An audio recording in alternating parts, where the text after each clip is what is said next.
Hi, my name is Joe Quaglia. I lead sales and business development for ID5. ID5 is a post-cookie user opted in, so privacy by design identifier that helps advertisers deliver returns on their ad budgets, similarly to how conventional identity solutions accomplish that, but with privacy baked in. The solutions also help publishers increase the addressability of their inventory so that they can continue to sell inventory effectively and help marketers achieve their goals. Great. And so I know that interoperability.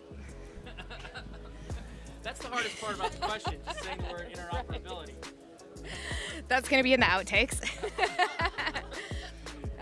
Great. Thanks for that good intro. I know interoperability is a big concern when it comes to identity solutions. So how can your solutions help address that? Yeah, so interoperability is super important for our industry to move forward. And it's not only important when it comes to identity, but we're talking about identity today. So how do companies work together to solve this problem related to privacy regulations changing, as well as cookies being deprecated, mobile ad IDs being deprecated, and just kind of the complexities of the space overall. Interoperability, I guess in spirit, means how do these things connect to each other and how do they work with each other. ID5 is uniquely positioned to help the industry achieve interoperability because we are independent. We don't have a data platform. We don't have a media platform. We allow our customers to basically license our product without any sort of conflicts of interest throughout the supply chain. Great. And what are some of the biggest misconceptions that you still hear around identity solutions? Misconceptions, I'd say one is like what consent means actually. Americans have a much different understanding of what user consent means than Europeans, for example. We Americans typically think that if you just hand your email to a publisher or to a data partner, that means consent, but it doesn't. You have to actually ask the user explicitly, do we have consent to utilize your data in order to the exchange of content or free content online for the most part.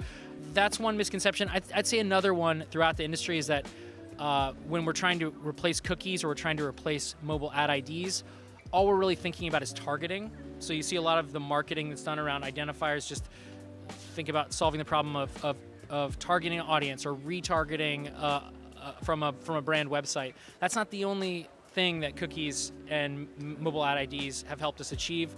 Attribution is absolutely critical. Optimization and frequency capping is also critical. So this suite of solutions we developed at ID5 help to solve all of those problems because of the scale that we can deliver.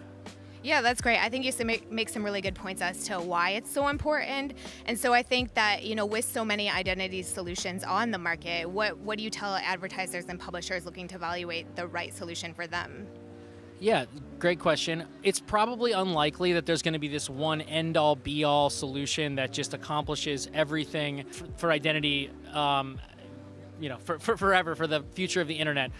We see at the moment maybe a handful of solutions that can meet different use cases in the market. Email-driven identifiers are super valuable, but emails are not that scalable. Consumers are not willing to sort of give their emails widely. So there's a few different email IDs out there that have market standing, but without scale, I'd say like that's another thing that publishers and brands and platforms should really be thinking of. What are some of the scaled IDs out there that can help us achieve all of the things we need to accomplish when it comes to identity? As I was saying before, things like attribution, things like frequency capping, you need to have tremendous scale in order to help your partners understand those things in a cookieless world. And so that's something that ID5 is focused on helping our partners accomplish. Yeah, that's great. I mean, it makes sense to tie it all back to that. And so lastly, what do you think lies ahead for us for the rest of the year when it comes to identity? I know that's a big question. Yeah, absolutely. The famous year of mobile was like 10 years in a row and running. Identity might be like a 3-year project because Google kind of kicked the can on cookies a few times. However, they've come out and said they're starting to deprecate cookies in Chrome in January of 2024.